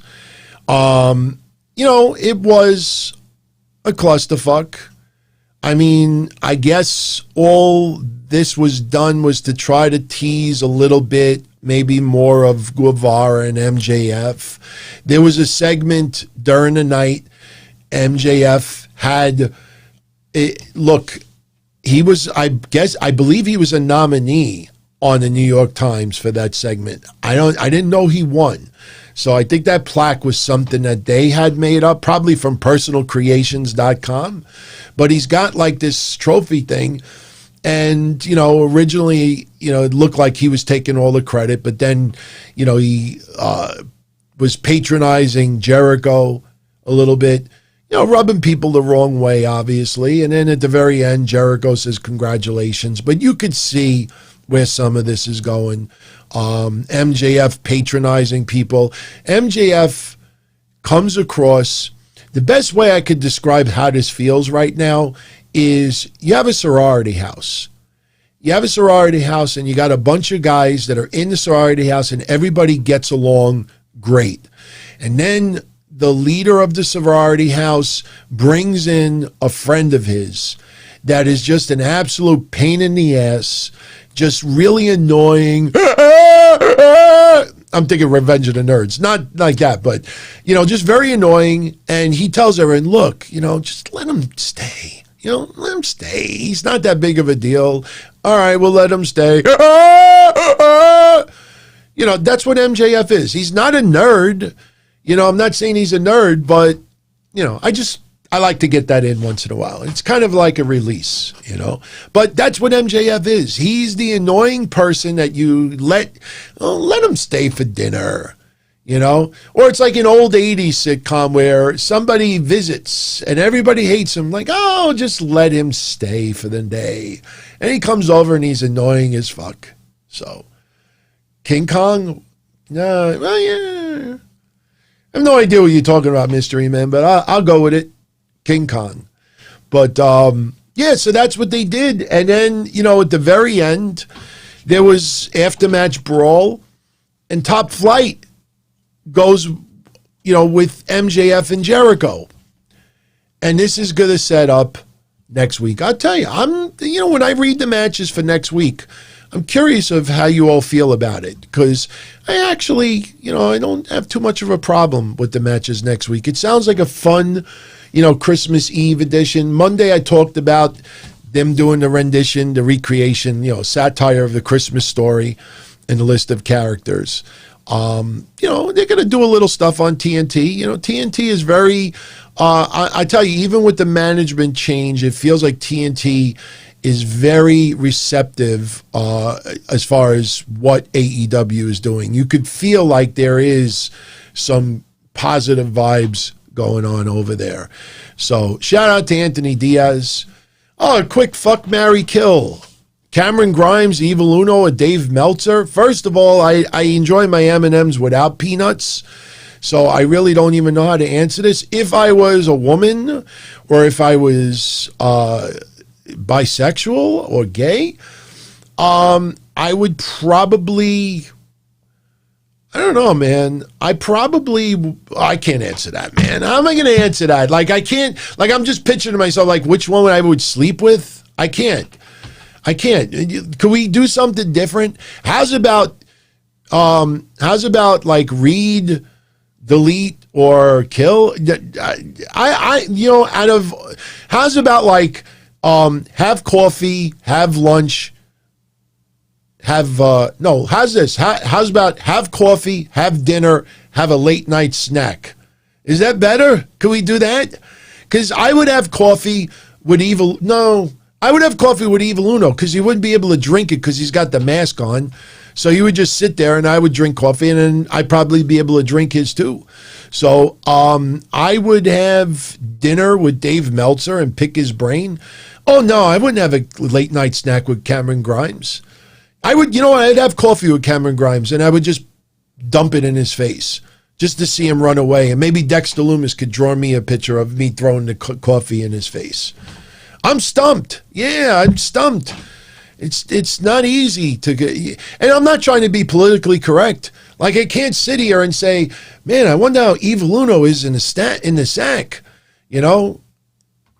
Maybe I would marry Evil Uno if he actually could cook like Pizza Uno. I used to love Pizza Uno.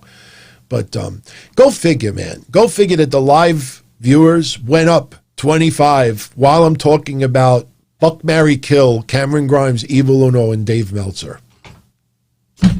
Give Anthony Diaz credit for that one. Give him credit for that one. Now one person left. Maybe it was Cameron Grimes that ran away. So I tell you, it's a weird year that I actually, like I said, I'm going to close out the year tolerating Cameron Grimes and actually enjoying Evil Uno. I tell you, I saw this guy playing video games. He did some cameos, saw a couple of things he did on YouTube. I'm like, this guy is actually like pretty cool. Evil Uno's pretty cool. I'm not kidding. There's something about him. It's weird. It's almost like White Castle. Like, there's something about it you just enjoy. You don't know what it is. You don't know why it is, but you just enjoy it. Evil Pizza Uno is like White Castle. All right, so next week they're setting up Top Flight versus MJF and Jericho, by the way. So that's one of the matches they announced later on. Now we get Thunder Rosa, the every 2 week thing that I tell you about. She's being interviewed, asking why how her reaction is to Britt Baker saying she doesn't belong. Thunder Rosa recaps what happened 5 weeks ago, and I'm exaggerating.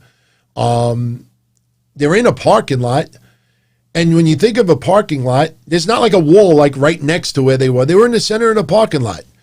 So how do you not see like Reba? How do you miss Reba and Britt Baker? Like, just imagine if they had the wide angle of that camera, or if they showed like hidden footage from a different angle.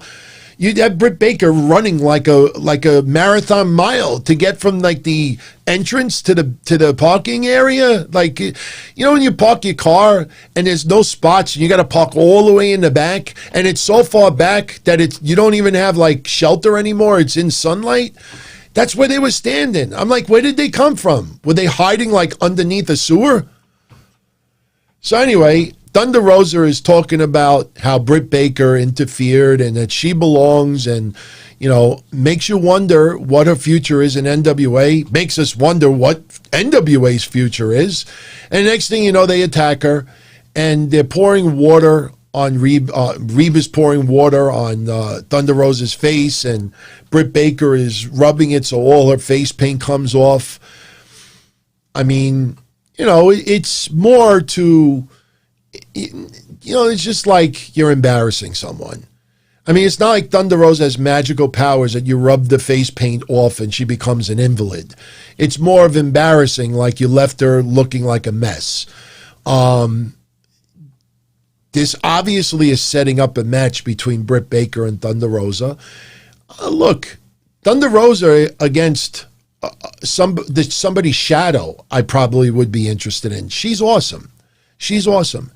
And if Thunder Rosa ends up becoming a regular in AEW, man, that would be a huge, huge plus. And remember, Thunder Rosa, she's got a lot of outside projects, including her school. She doesn't want to give that up. So if AEW works out a deal with her and she's no longer under NWA contract and she can do her outside projects, that would be a really big grab. And that really just leaves, if you really think about it, Tessa Blanchard as the one person out there that nobody has picked up. Yes, we're still in COVID, and that's probably part of the reason why. But, you know, right now, outside of AEW and WWE, I put Tessa Blanchard 1, Thunder Rosa 2. You could flip-flop either one, and I would be fine with it. We'll see what happens. We'll see what happens. SCU doing the job for the Acclaimed. Anthony Bowens and Max Caster, I like them. I told you about a month ago, keep them on your radar. They might leapfrog Top Flight and Private Party. There's a swagger about them. They're supposed to piss you off. They're supposed to annoy you. They're supposed to be cocky. Yes, it's a little retro, but I like it. And they can back it up in the ring. Them using the boombox as a way to get the cheap win, that's fine.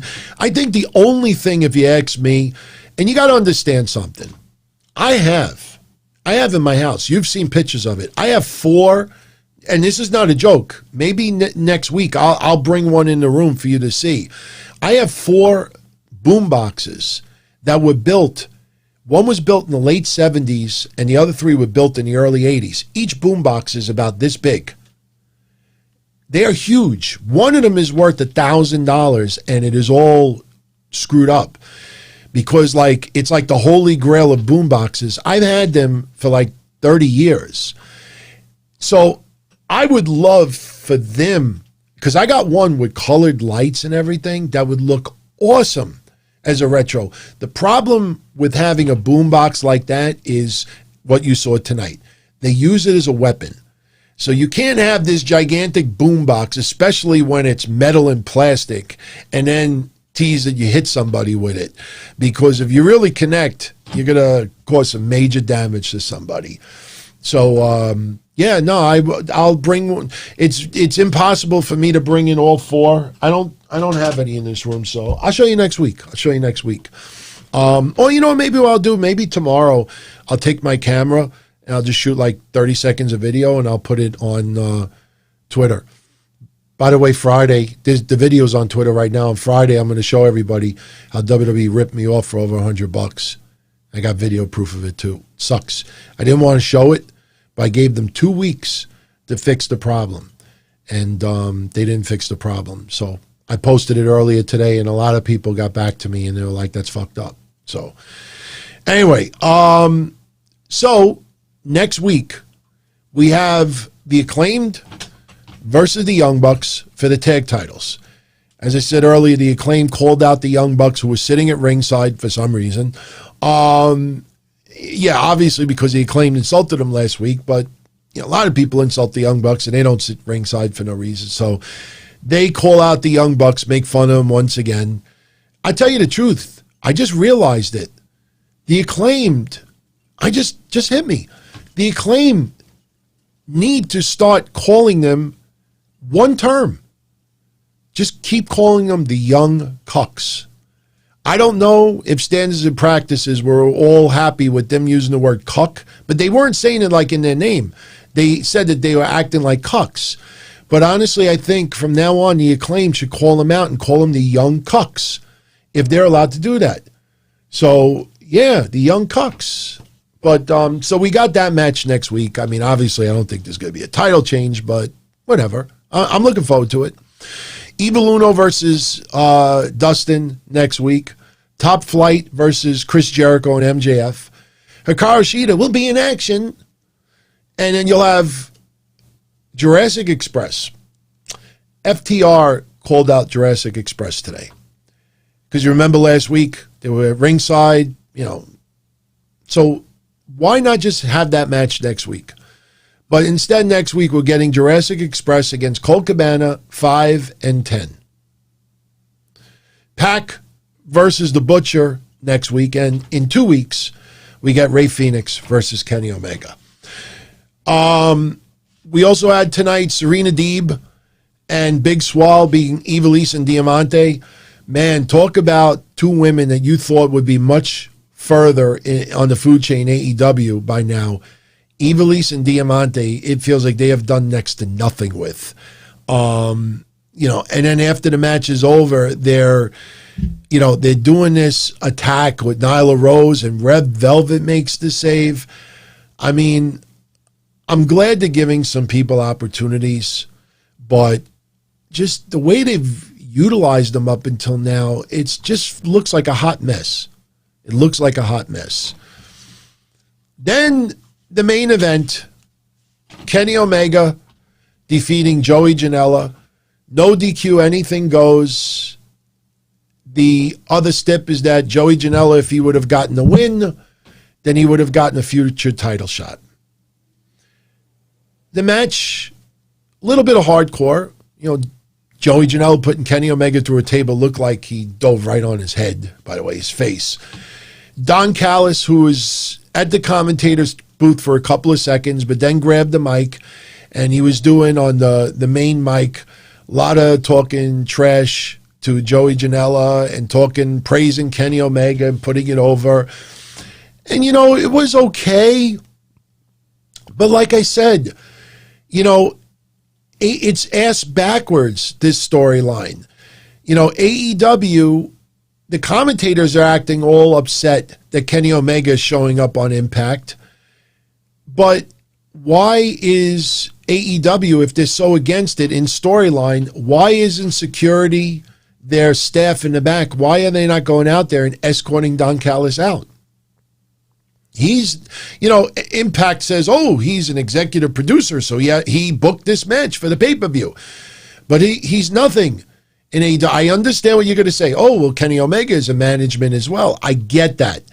But you could do things in the back where somebody cuts his mic. You could do something in the back where some people are trying to cut him off and get involved. And the worst part of it all, you start this thing with Impact Wrestling, and now they're off for the rest of the year, and you don't have, especially yesterday, with the whole thing with Rich Swann and everything else, that should have been the number one thing that they should have done tonight. This is going to air on Impact. Rich Swann, we need you on Dynamite, or the Good Brothers, or something to carry it over. And next week there's a best of.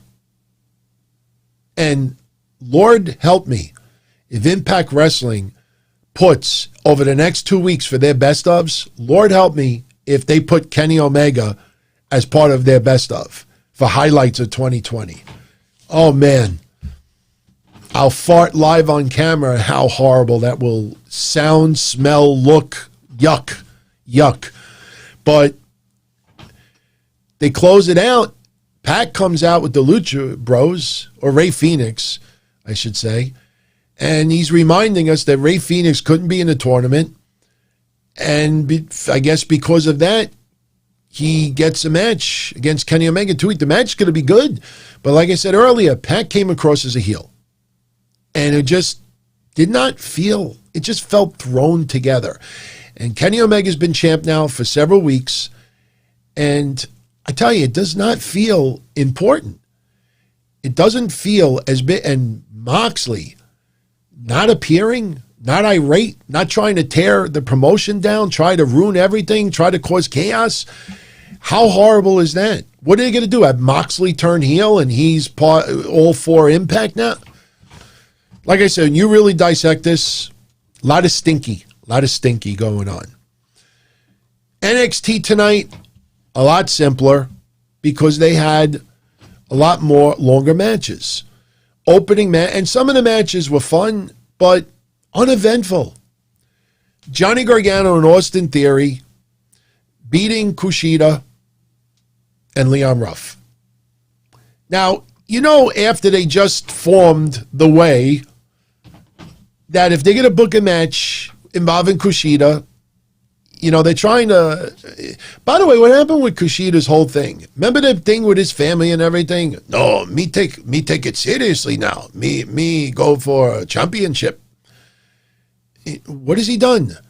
Other than paying a lot of tributes to Back to the Future. I mean, WWE's done a horrible job with Kushida. Ever since his match with Velveteen Dream, they have done guts with Kushida. They promise all of these things, and then it doesn't deliver. Am I lying? I don't think I'm wrong. And then you have him team up with Leon Ruff because you know Leon Ruff is the one that could be pinned out of all of this. Austin Theory, man, I don't know if his arms got bigger, but his arms are like this. I mean, if you look at this, just double that. He's like this. Holy cow.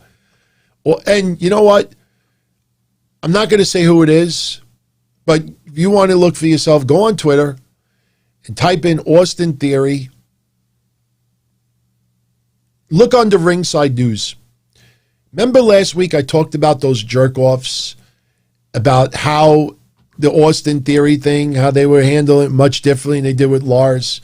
Do you know one of those jerk-offs today retweeted something from a week ago that was talking about that video surfaced online of Austin Theory masturbating and stuff like that? Talk about clickbait. You wait 7 fucking days for Austin Theory to have his first match back since the quit storyline, and your most important thing is to go on social media and retweet an article a week old that reveals Austin Theory jerking off on a video,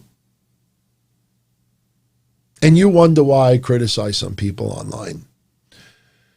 But anyway, everybody impressed in this match. They did give Leon Ruff a lot of offense in this match, but in the end, you know, we had Austin Theory hit a finisher, which he's calling now This Is the Way, and they defeat Kushida and Austin and Leon Ruff.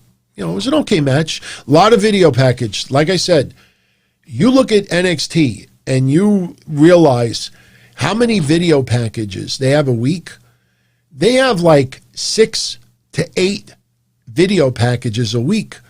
They had a video package this week of El Legado del Fantasma. They had a video package hyping up Toni Storm against Rhea Ripley, which was the main event tonight. So we're up to 2 video packages already. They didn't even open up with the typical NXT opening. When they started NXT tonight, you had Kushida and Leon Ruff already in the ring. Not even your typical intro. Yeah, no, Blair, that really did happen. It did. I clicked on it, not because I wanted to see it, but I wanted to see if it was true. And when I clicked on it, you know, you see his eyebrows, you're like, okay, that's enough. 2 seconds, I said, that's enough. So, and by the way, I think that's leaked video. It's not that he posted it online or anything. I think that was leaked. Shotzi Blackheart cutting a promo on Candice LeRae and the trophy. And we find out that we're going to have a match later on between Shotzi Blackheart and Indy Hartwell. Indy Hartwell on a social media page earlier today just wrote one word, cleared. Like I said, she's one of very few words. She just wrote cleared. And you saw the neck brace on the floor. So next, the match I said earlier, Tommaso Ciampa beating Tyler Rust. Nothing I could add earlier other than it was a phenomenal match. If you want to see more of Tyler Rust, go on YouTube. There is tons of work that he has done. A little bit of CZW, a lot of bar wrestling. Whose dad thinks that Candice LeRae is washed up? I think her match with Io Shirai proved that Candice LeRae has a lot still in the tank. Problem is, there are a lot of other people who have a lot in the tank. So they have to do this storyline with trophies and everything else. Plus, they're giving her a break because of the injury. So throughout the night early on, we see Dexter Lumis doing something. You know he's drawing. How many times have Dexter Lumis, when he's got a pen in his hand, what do you think he's doing with it? You think he's playing tic-tac-toe? I mean, what is he doing? He was drawing. And it looks like Dexter Lumis actually drew that logo for New Year's Evil. So I love it. I love Dexter Lumis's artwork. I know you can't do cameos right now, but I wish Dexter Lumis would draw a little artwork, or maybe even do like the art version of cameo. Like, oh, I'll draw something for you. Pay me money and I'll draw something. I'd love him to draw like a cartoon character of yours truly. I'd pay him. I'd put some quarters together. I put a decent amount together. So Tyler Rust, very competitive match with Tommaso Ciampa. In the end, he loses. But Malcolm Bivens shows up, still scouting Tyler Rust, gives him a fist pump, and makes you wonder, I say it third week in a row, what the hell's going to happen when Indira's here? That one photo. You happy for Keith Lee? If you're in the wrestling business and you don't know, you don't spoil a major title victory like that. I mean, that should be the first thing they teach you when you're a little baby shear, you know?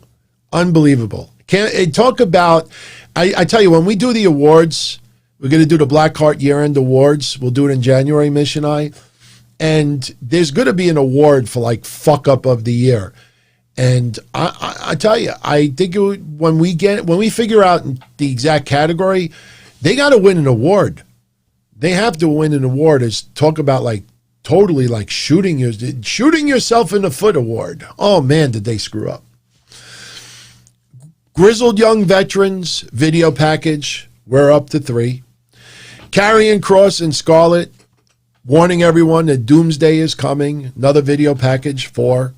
And I'm not including backstage interviews, by the way, 4. We have Kyle O'Reilly beating Pete Dunne. I don't know if you all caught this. I caught it immediately. The commentators, Wade Barrett, Vic Joseph, said that they were giving us this match commercial free. Did you all check that out? And I took notice and I said, wow. My first reaction was, wow. If this goes 2 quarters, no commercials, this is going to be really interesting what those quarter hours are going to be on Friday when I cover it, because there's no commercials to make people lose interest. And I rewound it. They said this match will be uninterrupted, commercial free. 4 minutes later, split screen, Snoop Dogg eating Doritos. Horrible. There was 2 commercial breaks. Thank you, Brony. 2 commercial breaks. Fuck were they talking about? How do you like make a mistake like somebody told them to say that it was commercial free? It wasn't. But they had an awesome match. And in the end, I love the finish, by the way. I absolutely love the finish. Kyle O'Reilly had Pete Dunne draped on the bottom rope, and he dropped the knee right on Pete Dunne's head. And Pete Dunne just like rolled in the middle of the ring. He's like, just pin me. I mean, storyline-wise. I mean, it was physical. It was phenomenal. I've said for the last couple of weeks that I would love to see Pete Dunne versus Finn Balor for the heavyweight title. I truly thought Pete Dunne was winning it tonight. But once Kyle O'Reilly won, I saw the graphic, I started having flashbacks of their match. Man, they tore it up. They tore it up. I hope nobody gets injured, and I hope they don't water it down. I think those two are going to go crazy in that match. But I also think there will be some bullshit finish. I really do. There's going to be some interference. I don't know if it's going to be Karrion Kross, but you could feel that there's going to be a bullshit finish there. So after that match is over, we get a backstage segment. Well, actually, no, video package number 5. Boa and Xia Li. This time, Xia Li is being forced to kick and punch Boa. And she's crying, and once again, we get the mystery woman. Remember a couple of weeks ago, we saw the fingernails. Now we see the mystery woman. I have no idea who it's going to be. I am very interested. I will tell you, I love the segments. Yes, they're a little bit out there at the points where it almost feels like torture. It was a couple of weeks ago where they were like have their heads underwater and stuff like that. It feels extreme. Somebody says Gail Kim, Soulfly. That's not a bad idea. I don't know. I don't think so. Because remember, people have pointed out to me that Xia Li and Boa are from China. It is different. So this is going to be somebody likely Chinese. And I don't know if Gail Kim is Chinese or Japanese. I mean, honestly, I don't pay attention to people's, nationalities all that much. But I personally think with all of the bad blood that Gail Kim has had with WWE, I don't see her coming back to NXT. I really don't. But these segments, and I've said this before, Xia Li and Boa have to, when they come back to the ring, they have to beat the fuck out of people. They have to cause so much brutality. Because if you show these torture videos week in and week in and week in and week out and week in and week out, and then they show up and lose after 2 weeks, man, this is going to kill their WWE careers. She's Korean. Thank you. She's Korean. Like I said, I know, sir, I just don't pay attention to it. It doesn't sway me anyway. So all I know is that she's one of the greatest female wrestlers of our generation, but I don't think she's coming back to WWE.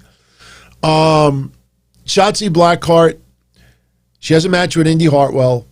The way is around ringside. That's what they're calling themselves now. And Indy Hartwell gets disqualified, uses the trophy. The trophy actually broke a little bit. You saw the top was on an angle. And Indy Hartwell is basically beating down Shotzi Blackheart with it. And it was funny when the referee turned around, like Indy Hartwell was just like frozen.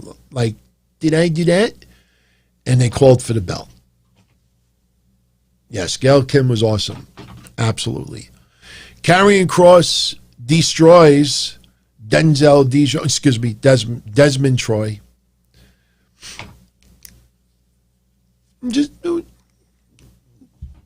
Made me happy. Like I said, it's only because I never liked the name Denzel Dejournette. Reminded me of a salad dressing.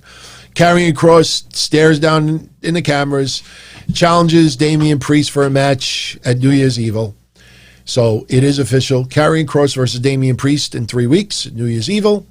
And you will have Finn Balor versus Kyle O'Reilly at New Year's Evil.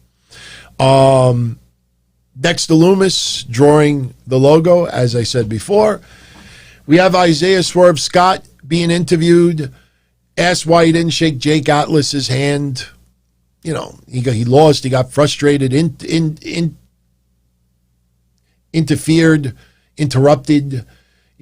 by Everrise. I'm telling you, man, I have nothing against Everrise personally, but I just look at them, and to me, it's like a low-budget version of the Young Bucks. And I feel bad, but they have to realize, and it's not fair to them, they've had decent careers coming up, but when you look and remind people too much of arguably the best tag team that's not the main WWE roster. You know, you got to come out with a little bit more of a unique look. So, yeah, Isaiah Swerve Scott, I think they are teasing a little bit of a heel turn. You know, I thought they were going to do something with him and Adonis, but they haven't. So we'll see what happens. Main event, Toni Storm versus Rhea Ripley. Excellent match, real fun match, but they keep this feud with Raquel Gonzalez and Rhea Ripley going. You would think after War Games that was it, but they keep it going. And what ends up happening is towards the end, and if you look at it, I have been singing nothing but praise for Raquel Gonzalez for a long time now. I have told you I think she is the most improved wrestler for NXT in 2020. She is phenomenal, but tonight it just looked really messy. She shows up at ringside at the very end of the match. We're already at 10 o'clock, so we're in overtime. She shows up. She distracts Rhea Ripley, and then there's something where Rhea Ripley knocks Toni Storm into Raquel Gonzalez. She goes backwards. She goes over the guardrail. The way the cameras were set up, it looked really sloppy. But then at the very end, Raquel Gonzalez gets involved in the corner with Rhea Ripley, and Toni Storm gets the win. Yeah, it was botched pretty good. I mean, look, it happens to everybody, but the cameras were just in the wrong place at the wrong time. I honestly thought they were going to go with Raquel Gonzalez versus Io Shirai, especially at the end of War Games. It made sense, but they insist on this continuing with Rhea Ripley and Raquel. It's got to end at New Year's Evil. We'll see what stipulation it is. I don't know what stipulation you even do. I mean, remember, it's New Year's Evil. There's got to be some evil intent. There's got to be something big with those two. And we'll see where it goes. Look, I think both episodes today had its moments that were very entertaining, but there was a lot of shoddiness to it. Tyler Rust, no fault of his own, is just not connected with fans yet, not connected with me. So it's not, even though it was a good match, you know, if people would get big ratings simply because of having good matches, Ring of Honor would be blowing ratings over the years, blowing it through the roof. They have a lot of good matches. It doesn't work that way. And like I said, there was a lot of things in AEW tonight that left me really questioning. In the big picture, there was a lot of steps backward tonight, in my opinion. Last week, they drew almost 1 million for the whole night. I don't think it comes close tonight. I truly think AEW is going to be more towards 900,000. I will even dare to go lower than 900,000. Not by a lot, but I'm going to say AEW scored 885. That even feels big because other than you know, with all the clusterfucks, you ever hear like when there's a car accident, like it's messed up, but you just can't turn away, like you got to see it. That's what AEW feels an awful lot the last couple of weeks. There's so much action, and there's so much interference and clusterfucks and aftermatch beatdowns. There's so much, like, not a boring moment. It's funny, but it feels like total nonstop action. And look what ended up happening there. Would you have ever thought that total nonstop action would dip that far in the ratings? And don't blame it on Hogan and Bischoff and Russo. So I tell you, the more I think about it, I think AEW this week does 876. I'll go at 876. AJ says the ratings won't be out till Friday. Okay. If I have the quarter hours Friday, I'll get into them Friday. If they're not out Friday, then either I'll get into it Monday or, we'll work it out. But I'm going to say 870. What did I say? 876 for AEW. NXT, as weird as it sounds, I think they're going to do better this week than last week. And I don't think it's the Killer Kross effect. I mean, yes, I'm a big fan of Karrion Kross, as are a lot of you out there. But as I pointed out in the past, Karrion Kross does not have a huge fan base yet. And it surprises me more because he is so interactive on social media. I mean, his fans are hardcore. But, nice, slow build for his return, might be the way to go. But I don't think, his return, especially, and I will say this, NXT this week did a better job hyping up matches. You saw the preview on my YouTube channel. I put that preview up 3 days ago. I think that's the first time in about 8 or 9 months I've been able to put the preview pick up that early, because everybody announced so many matches early on. I'm like, this is phenomenal. Not just for preparation, but hype up your NXT matches 5-6 days in advance. Why keep it a secret for 5 days that you're going to have Ember Moon versus Raquel Gonzalez? That's not a bad match to hype up. Tonight, they did a better job this week, and that's the reason why I think their rating goes up. I'm going to say NXT did 7-11. Still not a great number, but that leaves... Remember last week I said Wednesday Night Wrestling will do 1.65 million viewers. It did 1.656. So the overall, I was within 6,000. I think this week wrestling does around 1.6 million viewers again, but I think will be a little bit less than last week. So I'm going to say 876 to 711, which would be about 1.58 million viewers. So I'm going to go with that. We'll see what happens. But with that said, everyone, I am so happy that we didn't have any interruptions with the weather. I don't hear any ice anymore, which probably is a bad thing, because that means we're having tons of snow coming down. I am not used to even 6 inches of snow. We're supposed to get 1 to 2 feet tonight. I know some of you out there are getting it as well, so please stay safe.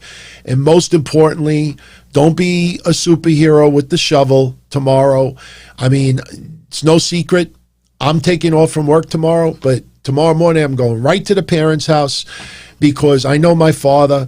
He is a stubborn 71-year-old Italian guy who has crushed vertebrae in his back. And I know that son of a bitch, and I say that with love, is going to try to shovel. And I am going to try to get there and do it before he does. So all of you out there, if you enjoyed tonight's episode, as someone explained to me in more detail, I appreciate it if you gave it a thumbs up or hit that like button. By doing that, you're telling YouTube that you like and recommend this video, and the more we get that, the more they will recommend this video to others. If you have any comments you'd like to share tonight, if you want to input as far as what I should do at next week's Wednesday Night Dynamite, one thing is for certain: next Wednesday, there will not be a show. It's not fair to go live at 10 o'clock when a lot of you out there will want to see AEW live. So again, it'll either be pre-recorded Thursday, or I'll do one Thursday afternoon around 3 p.m. Eastern, or I will do one Thursday evening around 9 p.m. Eastern. Something tells me I'll end up doing it pre-recorded, because that's what a lot of you pretty much have said early on. But hey, convince me otherwise, and I will oblige. And that's pretty much it. So everyone have a great night. Happy holidays. All the best. I thank you for the support. Much appreciated, more than you'll ever know. And I will catch you all again this Friday for the Don Tony Show right after SmackDown. And that's it. So everyone be well. All the best. I'll catch you Friday.